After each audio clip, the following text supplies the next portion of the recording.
Atom fertility Sri Rama Navami సందర్భంగా ultrasound IUI AMH పై 50%, IVF పై 25% తగ్గింపు. ఈ ఆఫర్లు కొత్త పేషెంట్స్ కి మాత్రమే.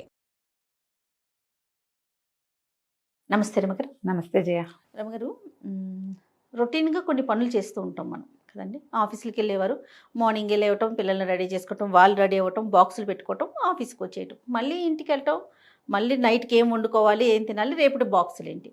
లేదు, ఇంట్లో ఉండేవాళ్ళు ఉంటారు, పిల్లల్ని పెద్దవాళ్ళని అందరినీ పంపించేశాక ఖాళీగా ఉంటారు, కాస్త రిలాక్స్డ్గా.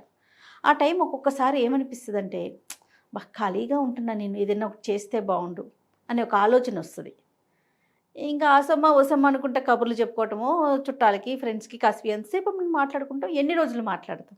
వాళ్ళకంటూ స్వతహాగా ఏదైనా ఒక వర్క్ ఉందనుకోండి, దాని మీద ఉంటారేమో బహుశా. బోర్ కొడుతుంది నిన్న అనే మాట వింటూ ఉంటాం కదా. అలాంటి వారు టైంని ఎలా ఫిల్ చేసుకోవాలండి? ఈ బోర్ కొడుతోంది మాట పిల్లలు ఎక్కువగా చెప్తారు. కాసేపు నా బోర్ కొడుతుంది, హాలిడే వచ్చిందంటే టార్చర్ నమ్మగారు. టార్చరే. ఇప్పుడు ఇండ్లలో ఉండే ఆడవాళ్లే కాదు జయ, వర్కింగ్ విమెన్ కూడా పిల్లలు పెద్దవాళ్ళు అయ్యేదాకా ఒక టఫ్ టాస్క్గా ఉంటుంది. ఎందుకంటే పిల్లల ఏర్పాట్లు చాలా ఉంటాయి కదా. వన్స్ వీళ్ళు ఏ కాలేజీలకో బయటికి వెళ్ళిపోయాక భార్య భర్త ఇద్దరే మిగులుతారు. అస్సలు ఆఫీస్ ఉన్నా కూడా ఇంటికి వచ్చేసరికి ఖాళీ ఇల్లు కరుస్తున్నట్టుంటుంది. బోరే. శని ఆదివారాలు బోరు, పండగ సెలవులు ఒక్కొక్క రోజు పండగలు వస్తాయి చూడు, సింగిల్ డే సెలవులు, అప్పుడు చాలా బోరుగానే ఉంటుంది. ఇళ్లలో ఉండే వాళ్ళకి ఎలాగూ బోర్ ఉంటుంది. ఇది సహజంగా బోర్డమ్ అని జయించడం ఎలా అనే బేసిక్ క్వశ్చన్. అంతే అంతే మీరు అన్నట్లుగా రమ్మగారు, ఇంట్లో ఉండేవారే కాదు, పిల్లలు హాస్టల్కి వెళ్ళిపోతారు ఒక వయసు వచ్చాక, లేదా పెళ్ళిళ్ళ వెళ్ళిపోతారు, విదేశాలకు వెళ్ళిపోతారు, వీళ్ళిద్దరే మిగులుతారు. వీళ్ళు ఉద్యోగస్తులు అయినా కూడా నిజంగా 100% అండి. సాయంత్రం అయ్యేసరికి నేను నా సంగతి నేను చెప్పను నీకు, ఎప్పుడు అది అంటూ ఉంటారు, బావురుమంటుంది ఇల్లు, ఏమి ఉండదు, ఏం చేయాలో తెలీదు. మళ్ళీ మీకు చేతి నిండా పని, ఫోన్ మోగినట్లే ఉంటుంది, పుంజీడు పుస్తకాలు ఉంటాయి, ఏవో ఉంటాయి, ఏవో ఒకటి సంగీతం దీర్ఘం తీస్తూనే ఉంటాను. అయినా కూడా పిల్లల లోటు ఉంటుందా రమ్మగారు? అబ్బా చాలా ఉంటుంది జయ. ఎంప్టీనెస్ సిండ్రోమ్ చాలా బాధిస్తుంది, చాలా బాధిస్తుంది. ఒక 10 రోజులు పిల్లాడు ఉండి వెళ్తే వాడు ఒక 3-4 రోజుల పాటు సాయంత్రం అయ్యేసరికి పిచ్చి వెర్రి ఎత్తిపోయి ఏదైనా తినేసి అటు ఇటు తిరిగి అర్థం కాదు, ఇంకా అర్థం కాదు. ఒక్కోసారి ఏడుపు వచ్చేసి ఖాళీగా ఉన్నట్టుండి అలా అయిపోతాం. అన్ని రోజులు ఒకలా ఉండదు. ఎప్పుడో మనకే వ్యాక్యూమ్ విసుగ్గా ఉంటుంది చూడు, పనిలేవో అనుకున్నవి సరిగ్గా అవ్వవు, ఈ ఇల్లు కూడా ఖాళీగా ఉంటుంది. అలాంటప్పుడు ఇబ్బందిగానే ఉంటుంది. ఎంత బిజీగా ఉన్నా కూడా తల్లుల గుండెల్లో వచ్చే వ్యాక్యూమ్ పూరించడం చాలా కష్టం. ముఖ్యంగా పిల్లల లోటు. అంతే కదండి, పిల్లల లోటు చాలా ఇబ్బంది పెడుతుంది. దీనికి ఏంటంటే ముందు అసలు బోర్డమ్ని జయించడం ఎలా అనేది ఒక పెద్ద పాయింట్. దీనికి బేసిక్ థింగ్ ఒకటి ఉంటుంది జయ, పని ఏదైనా చేయటం. ఈ పనిలో కష్టమైనవి, తేలికైనవి, ఖర్చు పట్టేవి, ఏ ఖర్చు లేకుండా చేసేవి, కాలక్షేపంవి, ఇంటికి ఏదైనా ఉపయోగపడేవి, మనమే ఏదైనా నేర్చుకునేది, నేర్చుకున్న దాన్ని ఎగ్జిబిట్ చేసేది, ఇవన్నీ పనులే. వీటితో పాటు physical exercise, mental exercise, brain gym, ఇవి కూడా పనులే. అక్కడి నుంచి ప్రత్యేకంగా పని కట్టుకుని ఎవరినైనా పలకరించడం, అది పనే. అసమా ఓసమా కబుర్లు కాదు. ఎవరో దూరపు చుట్టం సేనాదివారాలు వీళ్ళని పలకరించాలి, వాళ్ళని పలకరించాలి, అదొక పని. వెళ్ళి అక్కడి నుంచి ఎవరికైనా వెళ్ళి ఏదైనా చదువు చెప్తావు, పని. ఎవరైనా 2 పిల్లల్ని వాకిట్లో కూర్చోబెట్టుకుని వాళ్ళకి చదువు చెప్తావు, అది ఇంకో పని. 4 మొక్కలు పెట్టి వాటి గొప్పులు తవ్వుతావు, అది ఇంకో పని. ఈ గుణం ఉండాలి. ఈ మొత్తం పనిచేసే గుణాలన్నీ మనకి ఉంటే మనకు బోర్ కొట్టదు. ఎప్పుడైనా వచ్చిన వ్యాక్యూమ్ని మనం ఏదో ఒక పనితో ఫిల్ చేస్తాం. నువ్వు కేవలం రొటీన్గా చేసే ఆ 4 వ్యవహారాలే చేస్తా, నేను కుట్టను, రాయను, చదవను, వినను, మాట్లాడను, చెప్పను, చెయ్యను అంటే బోరు ఫీల్ అవుతాను అని రాసుకోవాలి మనం. అంతే కదా. ఇవి ప్రత్యేకంగా వీటిని అలవర్చుకోవాలి. మీరు గమనించండి, ఈ చిన్నపిల్లల నుంచి, అంటే ఒక 2 పిల్లలు ఒక పిల్లాడో ఉన్నాడు, వాడు చిన్నప్పుడంతా వాడి పరుగు, వాడి క్లాసులు, వాడికి అవి ఏమిటో గదరగోళంగా తిరుగుతాం. వీళ్ళు 9th 10th వచ్చేసరికల్నే డిటాచ్ అయిపోతూ ఉంటారు. మనతో అంత వ్యవహారాలు ఉండవు, మనం నీళ్ళు పోయక్కర్లా, మనం బట్టలు వేయక్కర్లా, అవన్నీ తగ్గిపోతాయి. కొంచెం తిండి ఏర్పాట్లు ఉంటాయి, వేళకి తిండి, టైమింగ్స్, కొంచెం చదువుకో లేలే, కూర్చో పడుకో ఈ ప్రోగ్రాంలు ఉంటాయి. అది కూడా దాటాక వాక్యూమ్ మొదలైపోతుంది అప్పుడే. ఇలాంటప్పుడు మీరు ఏదైనా నేర్చుకోండి. మీకు ఈ రోజున బోర్ కొడితే ఏం చెయ్యాలో నేను చెప్పలేను. మీకు ఎప్పుడైనా బోర్ కొడితే ఏం చెయ్యొచ్చో మీరు ఎలా నేర్చుకోవాలో మాత్రమే చెప్తున్నా. ఇవాళ బోర్ కొట్టింటే తాత్కాలికంగా ఏం చేయగలుగుతాం జయ?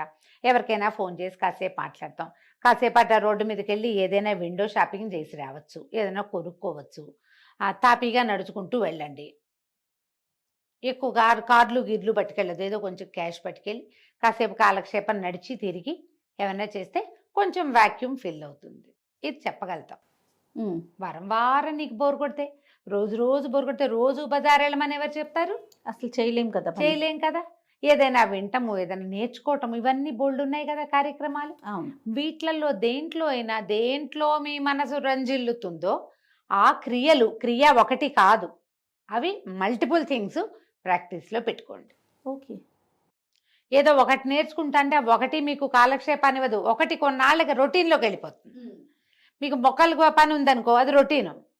మీ వంట చేసుకోవటం, మీ పూజ చేసుకోవటం లాగా మొక్కలు రొటీన్. ఈ రొటీన్కి భిన్నంగా ఇంకొకటి ఉండాలి మీకు. ఇన్ని పెట్టుకుంటే ఏమవుతుంది, ఈ మల్టీ టాస్కింగ్ వల్ల బ్రెయిన్ ఆక్యుపైడ్గా ఉంటుంది. దీంతో మీకు చాలా ప్రయోజనాలు ఉంటాయి. మనకి అందాం, మీకు అంటే నేనేదో నా గురించి చెప్తున్నట్లేదు కదా, నాకు కూడా నేనైనా చేస్తా అదే. ఇందులో ఇల్లు తుడుచుకోవటం, డస్టింగ్, అన్ని సామాన్లన్నీ ఒకసారి మళ్ళీ రీషఫ్లింగ్ చేసి శుభ్రంగా సర్దుకోవటం, బట్టలు సర్దుకోవటం, పుస్తకాలు సర్దుకోవటం, పేపర్లు సవరించడం, పిల్లల బట్టలు సవరించడం, దేవుడి మందిరం సెట్ చేసుకోవటం. పిచ్చైపోకండి, ఒకటే చేయొద్దు. అందుకే ఇన్నని చెప్తున్నా. ఒకటే చేస్తున్నావు అనుకో ఓసిడి కింద పరిణమిస్తుంది. అవునవును, మనకు అదొక ప్రాబ్లం ఉంటుంది కదా, అందులోకి వెళ్ళొద్దు. తేపకు ఒకటి పెట్టుకోండి. అక్కడి నుంచి రకరకాల డిఐవైలు. నేను ఎన్ని నూనెలు చేస్తాను జయ, నా సరదాకి నేను చాలా చేస్తా. క్యారెట్లు నూనె తోచింది అంటే చేసేస్తా. మందార నూనె చేసేస్తాను, ఏదో ఒక నూనె చేసుకుంటుంటే. ఇప్పుడు మల్లెపూలు వస్తున్నాయి కదా, సెంట్ చేద్దాం, మల్లెత్తరు చేద్దామని ఆలోచిస్తున్నా. నిన్న మొన్న మా పెరట్లో చిట్టి పువ్వులు 1-2 పూస్తున్నాయి. ఇవాళ మా కింద జ్ఞానశ్రీ ఇన్ని పువ్వులు పట్టుకొచ్చింది.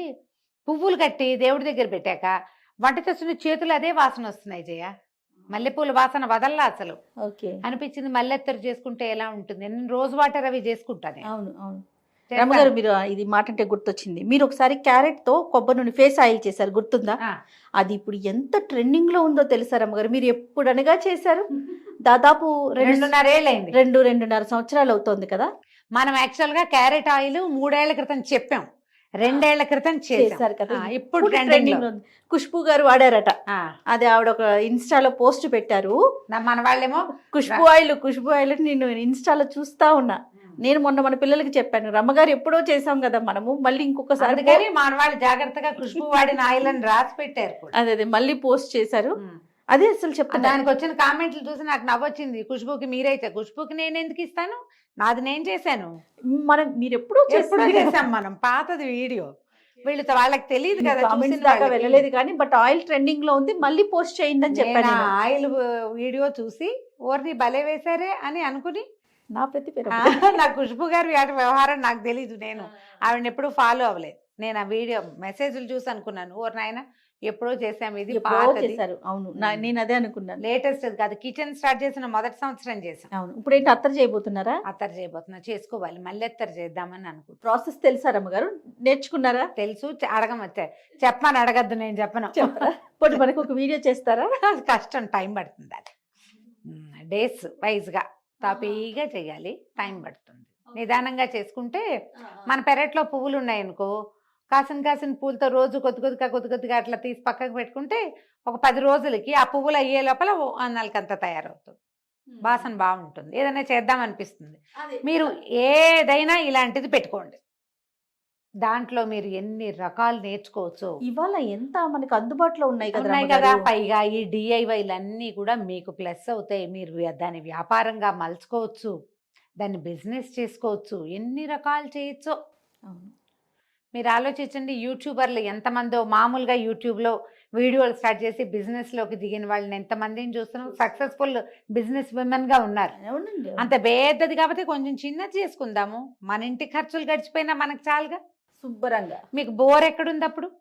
టైం చాలదు, టైం సరిపోదు. ఈ బోర్డమ్మని జయించడానికి మీరు ఏదైనా పెట్టుకోండి. ఎనీథింగ్ ఏదైనా చెయ్యటం అనేది మాత్రం లోపల ఉండాలి. కూర్చుని నన్ను ఎవరైనా రంజింపజేయాలని పొరపాటును కూడా అనుకోకండమ్మా. అవన్నీ ఆ బరువులు మీ నడువులోకి పొట్టలోకి వస్తాయి, లావెక్కిపోతారు మనుషులు. దానివల్ల ఆరోగ్యం ఉండదు. మీరు ఇలా యాక్టివ్గా ఉంటే మనకి ఏంటంటే ఈ మధ్యకాలంలో అందరూ డిమెన్షియా, అల్జైమర్స్ వాటి బారిన పడుతున్నారు. అవును. ఈ సమస్యలు రాకుండా ఉంటాయి. మొనాటని ఎప్పుడు ఒకేలా ఉండటము, ఏ కొత్తదనము లేకపోవటము, ఒంటరితనము, మాట్లాడడానికి మనుషులు లేకపోవటము, ఎవరు లేరో నాకు అన్న దిగులు, ఈ ఎంటీనెస్ట్ సిండ్రోము, ఇవన్నీ కలిసి మిమ్మల్ని పిచ్చి వైపుకి లాక్కెళ్తాయి. పిచ్చి అయిపోం, ఆ దారికి వెళ్తాం. వెళ్ళిపోతాం. సుఖమేది, సంతోషమేది. అంతే. ఉన్నన్నాళ్ళు మనం హ్యాపీగా ఉండాలి. పిల్లలు మనతో ఉన్నా హ్యాపీగా ఉండాలి, పిల్లలు లేకపోయినా హ్యాపీగా ఉండాలి. అసలు మనతో మనం హ్యాపీగా ఉండడం ఎలా అనేది ప్రాక్టీస్ చేయండి. దానికి మీరు ఏం నేర్చుకున్నా, ఏం చేసినా మంచిదే. ఓకే. కానీ చెయ్యడం అనేది మాత్రం మానద్దు. మీరు ఏదైనా చేస్తూ ఉంటే అంతగా బాధించదు, బోరు. అప్పుడప్పుడు కాస్త ఇబ్బందిగా ఉంటుంది. అలాంటప్పుడు ఏముంది, గాల్లోకి నడుచుకుంటూ వెళ్ళిపోండి, బయటికి వెళ్ళండి. ఓ గుడిలోకి వెళ్ళరండి. రోజు అదే పనిగా గుడి పిచ్చే పెట్టుకోవద్దు. కొన్నిసార్లు గుడికి వెళ్ళండి, ఓసారి బజార్ వెళ్ళండి, ఫ్లవర్ మార్కెట్కి వెళ్ళండి. దూరం బేగం బజార్, మనకైతే బేగం బజార్లు అవి ఉన్నాయి, ఎంత కాలక్షేపం అయిపోతుందో. ఇది వరకు అయితే నేను మాల్స్కి వెళ్ళేదాన్ని జయ, ఇప్పుడు మా బయటికి వెళ్ళే పరిస్థితి పోయింది. కానీ నేను దాన్ని కోల్పోయా. ఎక్కడికైనా వెళ్తే అసలు నన్ను గుళ్ళోకి వెళ్తే దేవుణ్ణి కూడా సరాసరి చూడనివ్వటల్లా, అదో పెద్ద సమస్యగా ఉంటుంది. అందుకని నేను ఇవన్నీ పోగొట్టుకున్నాను. కొత్త ఊరు, ఏదైనా ఊరు వెళ్తే మాత్రం నేను అసలు రూమ్లో పడుకోవడం ఇష్టమే ఉండదు జయ. నాకు తిరగాలనిపిస్తుంది. పిచ్చిగా తిరుగుతాం మేము, అటు ఇటు బాగా తిరిగేసి కాళ్ళు పీక్కొచ్చేదాకా తిరిగి అప్పుడు వెళ్ళి పడుకున్నాం. ఇక్కడ అవకాశం లేదు కాబట్టి మీరు ఇది ప్రాక్టీస్ చేస్తే బోరు అస్సలు ఉండదు. అదంటే ఏమిటి అని అడుగుతారు మీరు. నిన్న మొన్న అనుకుంటాను, నేను కీర్తి లంచ్కి వెళ్తున్నాం రమ్మగారు అని చెప్పాను. టెర్రస్ గార్డెనర్ రాజకుమారి గారి ఇల్లు ఒకటి నేను చేసి వచ్చాను, ఇక్కడ మన శ్రీనగర్ కాలనీలో. ఆవిడే ఇన్వైట్ చేశారు మమ్మల్ని, తర్వాత మన TV5 కళ్యాణి గారిని, వీళ్ళంతా గార్డెనర్ ఫ్రెండ్స్ అనమాట. టెర్రస్ గార్డెన్ చేసేవాళ్ళు ఒక గ్రూప్ పెట్టుకున్నారు. ఇట్లా మమ్మల్ని కూడా ఇన్వైట్ చేస్తే వెళ్ళాం. అంతా మీ ఏజ్, ఒక 5 ఏళ్ళు అటు ఇటుగా, పెద్దవారు కానీ చిన్నవారు కానీ. ఒక్కరు కూడా ఖాళీగా లేరు రమ్మగారు. టెర్రస్ గార్డెన్ రన్ చేసుకుంటున్నారు కొంతమంది, అట్లా కాలక్షేపం. పికిల్స్ పట్టుకుంటున్నారు, రియల్ ఎస్టేట్ బిజినెస్ చేస్తున్నారు, తర్వాత పర్ల్స్ కానీ ఆర్నమెంట్స్ సేల్ కానీ ఇలాంటి. అంటే ఒక 4-5గురితో మాట్లాడా, 4-5 కూడా ఇట్లాగే పిల్లలు చదువులు అయిపోయి సెటిల్ అయిపోయిన పిల్లలు. వాళ్ళు మాత్రం ఎవ్వరు ఖాళీగా లేరండి. ఎవరి అసలు ఎంత నాకు భలే హ్యాపీగా అనిపించింది. యాక్టివ్గా కూడా ఉంటారు, యాక్టివ్గా ఉన్నారు రమ్మగారు. యాక్టివ్గా ఉంటారు. సొంత ఖర్చులు వెళ్ళిపోతాయి, మన కాళ్ళ మీద మనం నిలబడుతున్నామని ఉంటుంది. ఆత్మనిర్భరత అంటారు చూడు, అది ఉంటుంది. హ్యాపీగా ఉంటారు, బ్లిస్ఫుల్గా. నలుగురితోటి మాట్లాడతాము, హ్యూమన్ రిలేషన్స్ బాగుంటాయి. చక్కగా కావాలనుకున్నప్పుడు ఇట్లా గుంపు అంతా కలుస్తున్నారు, ఏదో లంచ్ డిన్నర్ అరేంజ్ చేసుకుంటున్నారు, కష్ట సుఖాలు మాట్లాడుకుంటున్నారు. చాలా హ్యాపీగా అనిపించింది వాళ్ళని చూసినప్పుడు. అట్లా టైం చూడండి ఎట్లా స్పెండ్ చేస్తున్నారు అనేది. మరి మనం యువతరులలో చూసి నేర్చుకోవాల్సింది అదే కదా. అంతే కదా. ఆలోచించండి, ముందు రకరకాల పనులు చేయటం ఎలా అనేది ప్రాక్టీస్ చేయండి. తప్పకుండా రమ్మగారు. నమస్తే. నమస్తే.